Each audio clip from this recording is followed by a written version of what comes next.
हर खबर पर होगी आपकी पकड़। डाउनलोड कीजिए एबीपी लाइव ऐप। पश्चिम बंगाल में चुनाव अगले साल है, लेकिन बवाल अभी से हो रहा है। बंगाल बीजेपी के अध्यक्ष दिलीप घोष ने एक बार फिर से विवादित बयान दिया, जिसमें उन्होंने दीदी के खिलाफ आपत्तिजनक शब्दों का इस्तेमाल किया। दिलीप घोष ने दीदी पर पश्चिम बंगाल को बांग्लादेश बनाने की साजिश रचने का आरोप लगा दिया और कहा कि जय श्री राम सुनकर दीदी की तबियत खराब हो जाती है। জয় বাংলা বলে বাংলাদেশ বানাবার চক্রান্ত চলছে এখানে। দিদিমণি জয় শ্রীরাম শুনলে শরীর খারাপ হয়ে যাচ্ছে। হ্যাঁ, গায়ে কিসের রক্ত আছে? জয় শ্রীরাম সহ্য করতে পারেন না? লজ্জা করে না? রামের দেশে আছেন আর মতো কাজ করছেন। और दिलीप घोष ने टीएमसी के दूसरे नेताओं पर भी हमला किया है। उन्होंने कहा कि वो टीएमसी नेताओं की तलाश कर रहे हैं, लेकिन टीएमसी नेताओं की सड़क पर निकलने की हिम्मत नहीं। अगर वो बाहर निकलेंगे तो कपड़े के साथ चमड़ी भी उतार लेंगे। সেদিন টিএমসি লোককে আমি খুঁজবো কোথায় আছে। রাস্তায় বেরোবার হিম্মত হবে না। জামা কাপড়ের সঙ্গে ছাল কাল তুলে নেবে তোমাদের সেদিন যা অত্যাচার করেছে লোকের সঙ্গে। আর কত গুন্ডা বদমাশ আছে আমি দেখছি। দিলীপ ঘোষ এখানে বলে যাচ্ছে আবার দরকার এখানে আসবো আমি। दरअसल 2021 में पश्चिम बंगाल विजय के लिए बीजेपी हर जोर आजमाइश कर रही है। आप देख रहे हैं किस तरीके की भाषा का इस्तेमाल किया जा रहा है। हर तरह की भाषा का इस्तेमाल हो रहा है। जुबानी जंग तो हम देख ही रहे हैं। पश्चिम बंगाल से हिंसा की भी कई खबरें आ रही हैं। जवाब में टीएमसी भी पलटवार कर रही है। बीजेपी की ओर से खुद उसके प्रदेश अध्यक्ष विवादित बयान दे रहे हैं, तो टीएमसी की ओर से दीदी के भतीजे अभिषेक बनर्जी दिलीप घोष के खिलाफ अपशब्दों तक का इस्तेमाल कर रहे हैं। কৈলাস বিজয়বর্গীয় বহিরাগত আমি নাম করে বলছি ভারতীয় জনতা পার্টির পশ্চিমবঙ্গের সভাপতি দিলীপ ঘোষ গুন্ডা মাফিয়া। আমি তো নাম করে বলছি অমিত শাহ বহিরাগত। আমি তো নাম করে বলছি সুনীল দেওদার বহিরাগত। আমি তো নাম করে বলছি কৈলাস বিজয়বর্গীয়র ছেলে আকাশ বিজয়বর্গীয় গুন্ডা। আপনার ক্ষমতা থাকলে আমার বিরুদ্ধে মামলা করুন। कुल मिलाकर जो तस्वीर सामने आ रही है, बंगाल की सियासत इस वक्त बहुत गर्म है। ममता बनर्जी को उनके बेहद करीबी शुभेंदु अधिकारी झटका देने की तैयारी में हैं। मंत्री पद से उन्होंने इस्तीफा दे दिया है और कल वो एक बेहद अहम प्रेस कॉन्फ्रेंस करने वाले हैं, जिसमें वो आगे की रणनीति का खुलासा कर सकते हैं। तो पश्चिम बंगाल की राजनीति आखिर किस ओर जा रही है, आपको दिखाते हैं एक खास रिपोर्ट।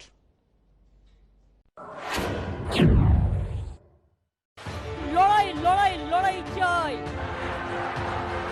লড়াই লড়াই লড়াই চাই। बीजेपी के मिशन बंगाल को काउंटर करने के लिए ममता बनर्जी ने बंगला गौरव की तान फिर छेड़ दी है। वहीं पश्चिम बंगाल की सत्ता पर 10 साल से काबिज ममता को मात देने के लिए बीजेपी ने भी अपना अभियान और तेज कर दिया है। दरअसल बंगाल में चुनाव जीतकर प्रधानमंत्री मोदी देश की राजनीति में अपनी पकड़ और मजबूत करना चाहते हैं। यही वजह है कि बीजेपी अब बंगाल में अपना चुनावी प्लान तेजी से सेट कर रही है। बंगाल में ममता को घेरने के लिए बीजेपी कानून व्यवस्था, केंद्रीय परियोजनाओं को लागू न करने से लेकर अल्पसंख्यकों के तुष्टीकरण और नागरिकता संशोधन कानून का मुद्दा भी जोर शोर से उठा रही है। भक्ति मार्ग के प्रशस्त करने वाले, आध्यात्मिक चेतना को जगाने वाले लोगों की भूमि रही है और आज वही भूमि पर जिस प्रकार से अपीसमेंट की पॉलिटिक्स, तुष्टीकरण की पॉलिटिक्स चल रही है, इससे बंगाल की ये महान परंपरा आहत हुई है। दरअसल सीएए के बाद हिंदू शरणार्थियों को नागरिकता मिलेगी और इसीलिए बीजेपी इसके जरिए बंगाल में चुनावी ध्रुवीकरण कराने की तैयारी में है।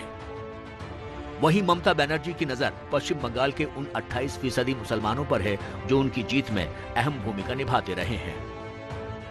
রাজনীতিতে তিন ধরনের লোক থাকে, একটা লোভী, একটা ভোগী, একটা ত্যাগী। সিপিএম হচ্ছে আজকে সবচেয়ে বড় লোভী, বিজেপি হচ্ছে ভোগী, আর তৃণমূল কংগ্রেস যদি করতে হয় আপনাদের হতে হবে ত্যাগী। ওদের পাল্লায় পড়বেন না। 2019 के लोकसभा चुनाव में बंगाल में मिली कामयाबी से बीजेपी के हौसले बुलंद हैं। बीजेपी को लगता है कि 2011 में जिस जगह से और जिस तरह से ममता बनर्जी ने लेफ्ट पार्टी को बंगाल की सत्ता से उखाड़ा था, उसी जगह से और उसी तरह से वो भी ममता को राज्य की सत्ता से बेदखल कर सकती है। और यही वजह है कि बीजेपी ने पश्चिम बंगाल के हुगली जिले की सिंगूर सीट और पूर्वी मिदनापुर जिले की नंदीग्राम सीट पर अब अपनी नजरें गड़ाती हैं, जहां से साल 2006 में ममता बनर्जी के लिए सत्ता की राह निकली थी। अभी तक सिंगूर के कृषक के लिए उन्होंने कुछ भी नहीं किया है। हम लोग आएंगे तो जो इंडस्ट्री वाला जो सिंगूर में चाहते हैं, जो कृषक का जो परिवार है वो लोग चाहते हैं सिंगूर में इंडस्ट्री आए। हम लोग भी चाहते हैं सिंगूर में इंडस्ट्री आए और उनका जो परिवार का जो भविष्य है, जो फ्यूचर है, जो है उसको नौकरी भी मिलेगा और जो अभी फार्मर्स के लिए एग्रीकल्चर में काम करना चाहते हैं वो भी होगा। दोनों ही होगा हमारी सरकार जब आएंगे। साल 2011 में ममता बनर्जी जब सत्ता में आई, उससे पहले सिंगूर और नंदीग्राम में उन्होंने किसानों के साथ आंदोलन किया था। इन दो आंदोलनों ने सीपीएम सरकार को हिलाकर रख दिया। नंदीग्राम में आंदोलन की जो स्क्रिप्ट लिखी गई, कहा जाता है उसे लिखने वाला कोई नहीं बल्कि शुभेंदु अधिकारी ही थे। जमीनी स्तर पर ममता बनर्जी के बाद सबसे प्रभावशाली नेता बंगाल में शुभेंदु अधिकारी को ही माना जाता है। बंगाल में ममता को मात देने के लिए बीजेपी की नजरें तृणमूल कांग्रेस के उन नेताओं पर टिकी हैं जो ममता का साथ छोड़कर उसके पाले में आ सकते हैं। कभी ममता बनर्जी का चुनावी प्रबंधन देखने वाले मुकुल रॉय अब बीजेपी के खेमे में हैं। इसी का नतीजा है कि टीएमसी के एक के बाद एक विकेट गिरते नजर आ रहे हैं और इस बार पश्चिम बंगाल की राजनीति में सबसे ज्यादा चर्चा में पूर्वी मिदनापुर के नंदीग्राम से विधायक शुभेंदु अधिकारी हैं। शुभेंदु के पिता शिशिर अधिकारी और भाई दिव्येंदु अधिकारी भी टीएमसी से ही सांसद हैं और इसीलिए पश्चिम बंगाल के पूर्वी और पश्चिमी मिदनापुर जिले में शुभेंदु अधिकारी और उनके परिवार का वर्चस्व माना जाता है। कभी कांग्रेस छोड़कर ममता के साथ आने वाले शुभेंदु ममता सरकार में सिंचाई, जल संसाधन और परिवहन मंत्री थे, लेकिन हाल ही में उन्होंने मंत्री पद छोड़ दिया और अब उनके बीजेपी में जाने के कयास लगाए जा रहे हैं। दरअसल शुभेंदु को साध कर बीजेपी ममता को भी नंदीग्राम की उसी जमीन से सत्ता से बेदखल करना चाहती है जहां से साल 2006 में किसान आंदोलन की शुरुआत करके ममता बनर्जी ने साल 2011 में लेफ्ट पार्टी की सरकार को उखाड़ फेंका था।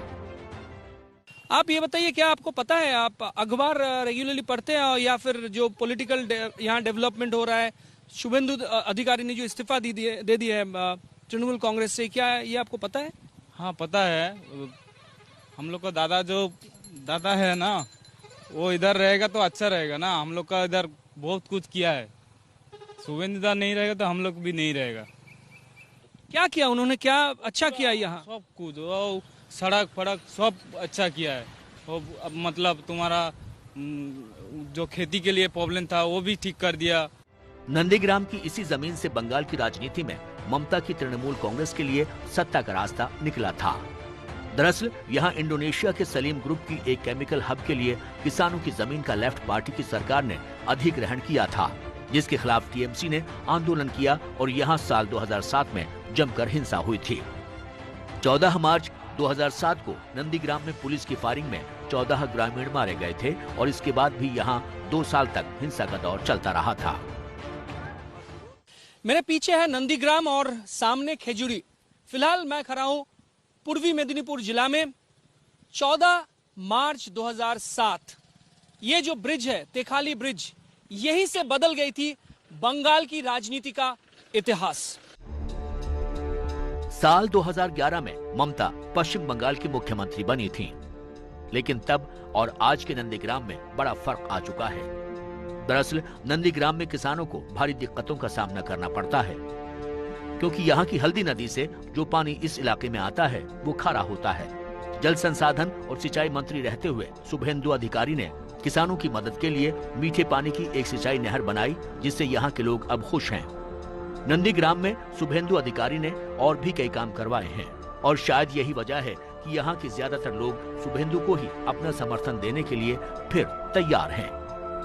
ऐसे में अगर शुभेंदु अधिकारी बीजेपी का दामन थामते हैं तो वही नंदीग्राम ममता बनर्जी के लिए सत्ता छोड़ने की वजह बन सकता है, जहां से उनके लिए सत्ता की राह निकली थी। आपको बता दूं कि नंदीग्राम में किसानों का काम आसान नहीं है। यहाँ ज्यादातर जो जमीन है एक फसली जमीन है, क्योंकि खड़ा पानी है यहाँ और यहाँ एक ही बार फसल उगाते हैं किसान।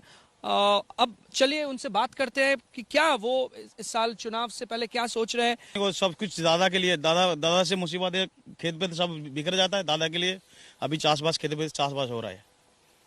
क्या किया उन्होंने यहाँ क्या बदलाव लाया? उन्होंने सब कुछ किया है। हम लोग को दादा, शुभेंदु दादा जो यहाँ अच्छी काम किया है, उसी के बराबर मैं उसी के चाहता हूँ दादा सबसे अच्छी रहे। बहुत मेहनत करके बनाया है सब, और हम लोग का सुजोग सुविधा हो गया। अभी ये सब सड़क हो गया दादा का अमल से, हम लोग का कोई प्रॉब्लम नहीं हो रहा है। जितना बीज है, जो सब कुछ सामान है, हम लोग को टाइम टू टाइम मिल जाता है, और कोई तकलीफ नहीं है हम लोग का। यहाँ से ये सब सामान लेके जाना, बाहर जाना, पहले तो रास्ता घाट नहीं था, अभी दादा आ गया, रास्ता घाट भी सब सही सलामत है, कुछ प्रॉब्लम ही नहीं है। तो अभी तो रिजाइन मंत्रिसभा में दे दिया है। अभी तक तो दल में, तृणमूल दल में तो नहीं छोड़े, तृणमूल दल नहीं छोड़ा है, तृणमूल में है अभी तक। तो हम लोग भी कोशिश करेंगे, कर रहा है मंत्री तृणमूल में रह जाए, हम लोग को कोशिश कर रहा है, मगर उसका मतलब तो उसका है, सिद्धांत तो उन्हीं वही लेगा।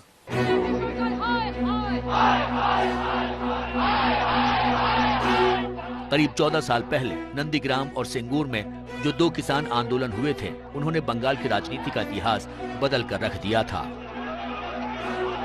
साल 2006 में सिंगूर में पहली बार किसान आंदोलन उस वक्त सुलगा था जब राज्य की सीपीएम सरकार ने करीब 1000 एकड़ जमीन का अधिग्रहण करके इसे टाटा कंपनी को सौंप दिया था। दरअसल सिंगूर की इस जमीन पर टाटा को अपनी लखटकिया कार नैनो बनाने के लिए फैक्ट्री बनानी थी। सरकार ने किसानों से कहा था कि उनकी जमीन के बदले में उन्हें मुआवजा दिया जाएगा और लोगों को रोजगार भी मिलेगा। कुछ किसान इस शर्त पर अपनी जमीन देने को राजी हो गए और बाकी ने इसके खिलाफ आंदोलन छेड़ दिया था।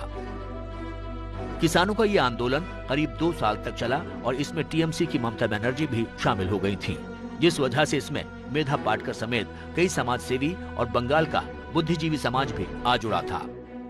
आखिरकार साल 2008 के अक्टूबर में टाटा को बंगाल छोड़कर गुजरात में अपनी फैक्ट्री के लिए जाना पड़ा। हालांकि तब तक टाटा की फैक्ट्री यहाँ तैयार हो चुकी थी। कुछ सालों के बाद किसानों को उनकी जमीन वापस कर दी गई, लेकिन फैक्ट्री बनने की वजह से ये जमीन अब खेती के लायक नहीं बची थी। नतीजा ये हुआ कि किसानों की इस जमीन पर अब पहले की तरह फसलें नहीं होती हैं। वहीं जिन किसानों ने जमीन फैक्ट्री के लिए दी थी, उन्हें नौकरी भी नहीं मिली। दरअसल टाटा कंपनी ने वादा किया था कि स्थानीय लोगों को फैक्ट्री में नौकरी दी जाएगी। यही नहीं, बड़ी फैक्ट्री बनने की वजह से यहाँ अलग अलग छोटी इंडस्ट्री भी तैयार होने की संभावना थी, जो धूमिल हो गई। अभी जो था ना, बहुत बुरा हाल में है, किसान चला गया सब। क्यों, क्या हुआ? मतलब चला गया ना सब फैक्ट्री, इसलिए बहुत बुरा हाल है हम लोग का। फैक्ट्री होने से क्या होता? फैक्ट्री होने से अच्छा ही होगा, हम लोग का काम धाम मिलेगा, रोजी रोटी मिलेगा सब। तो अभी खेती अच्छा चल रहा है? नहीं, कुछ नहीं हुआ है, खाली बंजर हो पड़ा है। क्या आपका जमीन है वहाँ? नहीं, थोड़ा सा बहुत है। थोड़ा सा था? और बाकी आप कहाँ खेती कर रहे हैं? खेती हमारा घर के सामने कर रहा हूँ। सिंगूर का ये किसान आंदोलन खत्म होने के करीब 2 साल बाद बंगाल में तृणमूल कांग्रेस की सरकार भी बनी, लेकिन किसानों को न माया मिली न राम, और उनके सारे सपने अधूरे ही रह गए। यही वजह है कि हुगली से बीजेपी की सांसद लॉकेट चटर्जी इन दिनों सिंगूर के दौरे पर हैं और यहाँ किसानों की इस बर्बादी को बंगाल चुनाव में मुद्दा बनाने की तैयारी में हैं। जाहिर है बीजेपी ने नंदीग्राम की तरह ही सिंगूर में भी अब ममता बनर्जी के खिलाफ दोहरा मोर्चा खोल दिया है। 2019 में जब परिवर्तन का नारा उठाया था, उस टाइम में ममता बनर्जी बोले थे जो हम लोग को एग्रीकल्चर चाहिए लेकिन इंडस्ट्री नहीं चाहिए। टाटा ने 90-95% पूरा कंप्लीट कर दिया था, लेकिन वहीं से टाटा को हटाया। उसके बाद उन्होंने कृषि में भी ध्यान नहीं दिया। फार्मर्स जैसा था 2019 में, उसका जो आर्थिक परिस्थिति था अभी तक ऐसे ही है, उसके से खराब हुआ, अच्छा नहीं हुआ। और अभी तक सिंगूर में कोई भी इंडस्ट्री, बंगाल में कोई भी इंडस्ट्री नहीं आया। तो इसलिए हम लोग देखे थे 2019 में सिंगूर विधानसभा हम लोग लीड दिया है। सब जो कृषक जो परिवार है हमारे साथ था, मोदी जी को आशीर्वाद किया। नंदीग्राम को जो आंदोलन है ना, जो किसान बचाओ, जो जमीन बचाओ के लिए जो आंदोलन का लड़ाई का जो हेड लीडर है ममता बनर्जी, तब से ममता बनर्जी बंगाल से जो उन्नयन करेगा, जो बहुत बढ़िया उन्नयन करेगा, जो कन्याश्री, युवश्री, रूपश्री, खाद्य साथी बढ़िया बढ़िया जो उन्नयन करेगा, तब वही उन्नयन का साथ में रहेगा, ममता जी की साथ में रहेगा।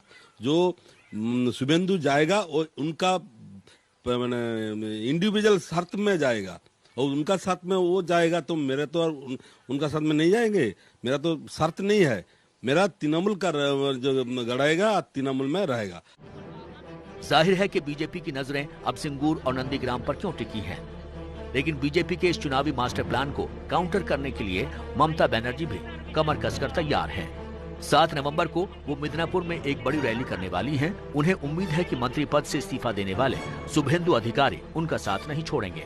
यही वजह है कि उन्होंने उनके मंत्रालय भी अभी तक अपने पास ही रखे हैं।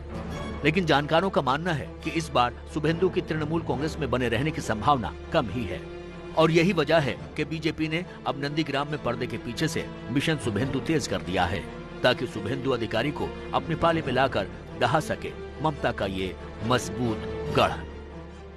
ये जो टीएमसी दल है, इसमें माननीय मुख्यमंत्री अपना जो भतीजे को छोड़कर और किसी को इम्पोर्टेंस या मान्यता नहीं दिए हैं। और जो ये अच्छे ऑर्गेनाइजर्स है, ये जो लीडर्स है शुभेंदुदा जैसा, ये लोग अभी कम्प्लीटली साइडलाइंड हो गया है। तो शुभेंदुदा या जो अच्छा काम करते हैं जो लीडर्स टीएमसी का है, इट्स वेरी नेचुरल कि वो लोग टीएमसी में काम नहीं करेंगे, क्योंकि वहाँ पर एक हम बोलते हैं ना कि एक ही पोस्ट वो है मुख्यमंत्री का और बाकी सब लैम्प पोस्ट, और वो एक पोस्ट के साथ है वो भतीजे का पोस्ट। उसका संगठन में कुछ नहीं है। उस लोग चाहता है तृणमूल से मैंने तोड़ के कुछ आएगा तो उसका फायदा होगा, कुछ फायदा होगा नहीं। बंगाल में जितना लोग हम लोग ममता बनर्जी का नेतृत्व में काम करते हैं, हम लोग ये जानते हैं ममता बनर्जी बहुत फाइटर है, बहुत किया है। ममता बनर्जी एक दिन में चेयर में बैठा नहीं है। ममता बनर्जी का आंदोलन का बहुत बड़ा दीर्घदिन लड़ाई है। कृषक के लिए सिंगूर में आंदोलन किया, नंदीग्राम में आंदोलन किया, बहुत बड़ा आंदोलन किया है। आज 34 बछर का जब वामफ्रंट का शासन का छोड़ के बंगाल का मानुष ममता बनर्जी के समर्थन किया है। बंगाल में अभी चुनाव में कुछ वक्त बाकी है, लेकिन राजनीतिक दलों ने यहां चुनावी बिसात बिछाने और राजनीतिक समीकरण बनाने का मिशन तेज कर दिया है। दरअसल बंगाल की लड़ाई बीजेपी के लिए करो या मरो वाली है, तो वही ममता के लिए भी मोदी और शाह की जोड़ी से अपना गढ़ बचाने की चुनौती है। यही वजह है कि अभी बंगाल चुनाव में वक्त होने के बावजूद भी यहाँ मच गया है जबरदस्त सियासी घमासान।